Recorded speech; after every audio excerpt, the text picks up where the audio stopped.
السلام عليكم ورحمة الله وبركاته، ازيكم عاملين ايه؟ يا رب تكونوا كلكم في خير وفي احسن حال يا رب باذن الله.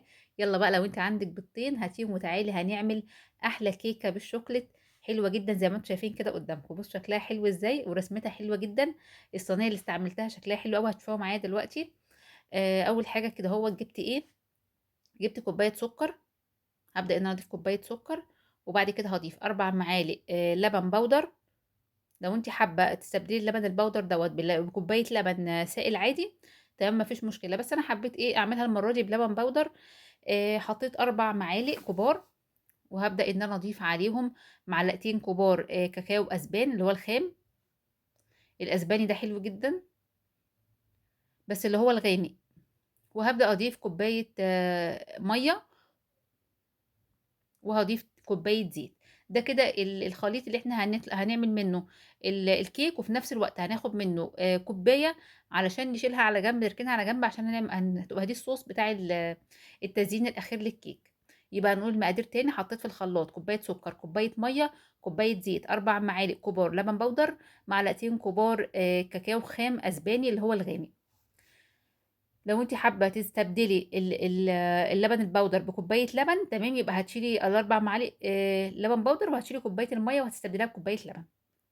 لكن لو ما عندكيش، لكن لو يعني لو ما عندكيش لبن سائل وعندك لبن اللي هو البودر، استخدميه واستعمليه هيبقى حلو جدا. هنا بقى خلاص شلت الكوبايه زي ما انا قلت لكم، هركنها على جنب، وهبدا بقى ارجع للخلاط تاني، وهسيب بقيه الصوص او بقيه الخليط يعني في الخلاط، وهبدا احط عليه احط عليه بيضتين بدرجه حراره المطبخ، وهضيف معلقه خل، وهضيف باكت فانيليا.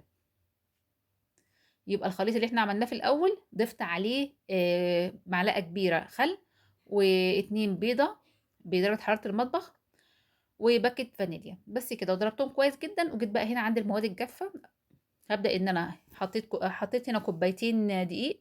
طبعا نخلاهم قبل ما ابدا معاكم الفيديو، بس عشان ايه ما اطولش عليكم الفيديو نخلتهم. يبقى كوبايتين دقيق، حطيت عليهم باكت بيكنج باودر، حطيت عليهم رشه ملح، وخلاص هقلبهم كويس جدا، ويبقى ده الخليط الجاف بتاعنا. انت بقى كميه الدقيق هترجع بقى ايه حسب الصينيه اللي انت هتستخدميها. انا عامله المواد دي كلها او الخامات دي كلها، الكميه دي عاملاها لصينيه مقاس 20. لو انت هتعملي صينيه اكبر من كده، هتبداي بقى انت ايه تضاعفي المقادير كلها.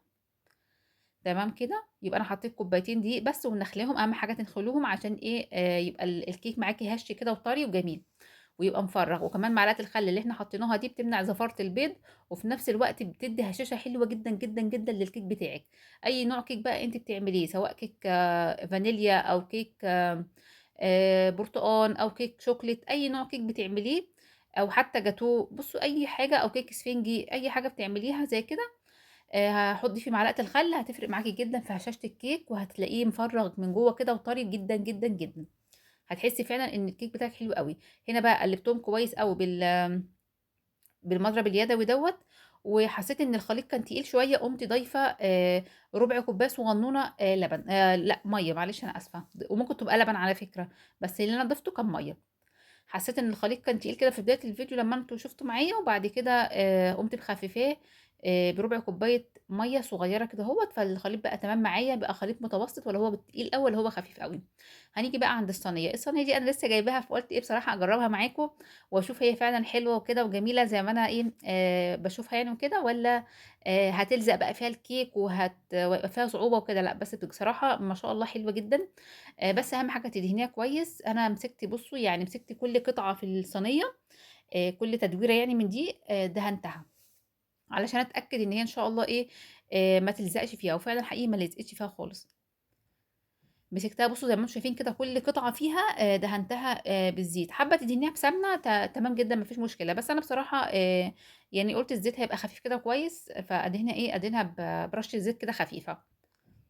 بس دهنتها كده كويس زي ما انتم شايفين. جبت بقى الخليط بتاعي اللي انا عملته، خليط الكيك بقى، وهبدا ان انا اضيفه. انا ما كنتش عارفه ديت مقاس كام، لان هي كلها مقاس واحد، يعني هي عند الراجل كلها مقاس واحد، ما فيش منها مقاسات. وهو اصلا ما كانش كاتب على، يعني هي اصلا مش مطبوع عليها المقاس مش مكتوب عليها. فجبتها بقى وقلت ايه، قلت انا هجرب الكوبايتين الدقيق. هنا خدتها بالشبه كده، يعني قلت ايه، قلت دي تقريبا هتبقى مقاس 20. فقمت عامله الكوبايتين الدقيق، هما فعلا ما شاء الله طلعوا على قدها بالظبط يعني. سبحان الله، المقدار كان كويس جدا عليها. انا خدتها كده بالبركه، قلت ايه، قلت هعملها كده بس الحمد لله. هنا بقى إيه اديتها خبطتين كده خفاف، بس ما باتقِلش طبعًا الخبط بتاعها عشان بس إيه الكيك يتوزّع، ولو في أي فراغات كده ما تبقاش موجودة يعني تروح منها. طبعًا أول ما بدأت الكيك كنت مسخّنة الفرن، هاقول لكم بقى درجة التسوية تبقى إزاي. أول ما بدأت الكيك سخّنت الفرن، هنا كانت خرجت من الفرن خلاص بعد ما استوت، هاقول لكم استوت إزاي. سخّنت الكيك قبلها ب10 دقايق وبعد كده بدأت في الكيك بقى معاكم. أول ما خلّصت الكيكة معاكم كانت الفرن خلاص سخنت على درجة حرارة 180 وبدأت إن أنا دخّلتها. قعدت في الفرن حوالي من 25 ل30 دقيقة، يعني هي خدت الفترة دي في التسوية. طبعًا بترجع لنوعية الفرن بتاعتِك، سواء فرن بقى حامية أو فرن باردة، حسب الفرن بتاعتِك. فهي أخدت في الفرن حوالي كانت من 25 ل30 دقيقة. وبعد كده عشان أعرف إن هي استوت اختبرتها حطيت فيها بُصّي تحطّي فيها أي حاجة، تحطّي فيها اللي هي بتاعة شيش طاووق ديّة عادي ما فيش مشكلة، أنا حطيت فيها السكينة في النُص، أهم حاجة تحطّيها في النُص، فطلعت تمام ما فيش أي يعني أي حاجة سايلة يعني، فخلاص كده إيه اتأكدت إن هي استوت. بس طفيت عليها الفرن وسِبتها في الفرن بقى لغاية إيه ما ارتاحت كده وهديت، عشان لو كنت خرّجتها من الفرن وهي لسه سخنة كانت هتهبط منّي. فلازم بعد ما تقفلي الفرن تسيبيها كده 10 دقايق جوّه الفرن، وأنتِ إيه فاتحة الفرن بقى عليها، يعني قفلتِ الفرن بس افتحي باب الفرن يعني وسيبيها جوّه 10 دقايق كده لغاية بس إيه ما تهدى كده شوية، وتطلّعيها بقى إيه على برّه، عشان ما تهبطش منِّك فجأة. عشان بنشتكي دايمًا إن الكيك بيهبط مننا بيبقى في الفرن عالي وفجأة بيهبط مننا لكذا سبب. أول حاجة إن أنتِ أول ما بتخلص بتروحي طافية عليها وتروحي مطلّعاها على طول للهوا. تاني حاجة أو هي تعتبر أهم حاجة إن أنتِ بتفتحي عليها أصلًا أثناء ما هي بتستوي، فهي دي مشكلة برضه. هنا بقى خلاص كانت بردت، كنت طلّعتها ووريتها لكم كنت اهوّة باوريكم شكلها كده كان عامل إزاي، فعلًا تقسيمتها حلوة جدًا وشكلها بجد هايل جدًا، يمكن كمان الكاميرا يعني ظالماها مش جايبة شكلها والتفريغات اللي فيها.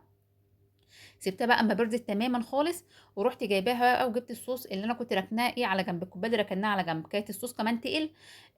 كان تقيل عشان كده كنت باعمله بالمعلقة، لكن لو كان سايل شوية كنت هاصُبّه عادي، كان هينزل عليها من كل الجوانب، لكن أنا عشان حاساه إن هو تقيل ومش هينفع إن هو يعني ينزل لوحده، فبابدأ إن أنا إيه، أعمله بالمعلقة وأوزّعه إيه أنا بنفسي. هنا بقى كان عندي اللي هي الشوكليت اللي هي مش فاكرة اسمها بصراحة، حاجات كده شوكولاتة كده صغنونة، بدأت إن أنا أدّيها رشّة كده أهوّة تكسر اللون يعني، أو تدّي شكل يعني بمعنى أصح، وفي نفس الوقت بتدّيها طعم حلو أوي. بُصّوا أي حاجة عندِك حطّيها، يعني ما ت أو ما لو ما عندكيش خالص خلاص، دي حاجات بس إضافية أنا باقول لكم عليها يعني. بُصّوا باورّيكم شكل الصينية ما شاء الله ما لزقتش فيها خالص، بُصّوا الصينية طالعة أكنّها نضيفة، أكنّها يعني إيه، يعني أكنّي لسه مطلّعاها من ضلفة الدولاب. هنا بقى بدأت إن أنا أقطّعها معاكم علشان أورّيكم يعني هشة إزاي وما شاء الله عالية وطرية جدًا، طراوتها حلوة أوي، دي بترجع برضه لمعلقة الخل اللي إحنا بنحطها. بُصّوا بقى شكلها هشة جدًا وعالية ما شاء الله مرتفعة ما هبطتش منّي، الحمد لله يعني. بُصّوا شكلها بقى وهتبقى بقى معاكم، كان نفسي بصراحة تبقوا موجودين معايا عشان أدوّقكم وأورّيكم طعمها حلو إزاي. بألف هنا وشفا بقى للي يجرّب إن شاء الله، جرّبوها بجد مش هتندموا أوي على الوصفة ديّة يعني إن شاء الله. بس ده كده كان الفيديو بتاعي ودي كانت وصفتي النهارده، يا رب إن شاء الله لو عجبتكم ما تنسوش بجد تحطّوا لي لايك، اللايك بجد بيفرق معايا جدًا، بيرفع من الفيديو وبيخلّيه يوصل لناس كتيرة أوي، فما تبخلوش باللايك وكومنت حلو قمر كده زيّكم، ولو حابين تشتركوا وتفعلوا رمز الجرس علشان أي فيديو ينزل ييجي لكم بيه إشعار ونبقى مع بعض دايمًا كده على طول يا رب إن شاء الله. بس لو عجبتكم بقى وصفتي ما تنسوش بلايك وسبسكرايب للقناة، وأشوفكم على خير في وصفات جديدة إن شاء الله وفيديوهات جديدة ومع ألف سلامة حبايب قلبي وفي أمان الله.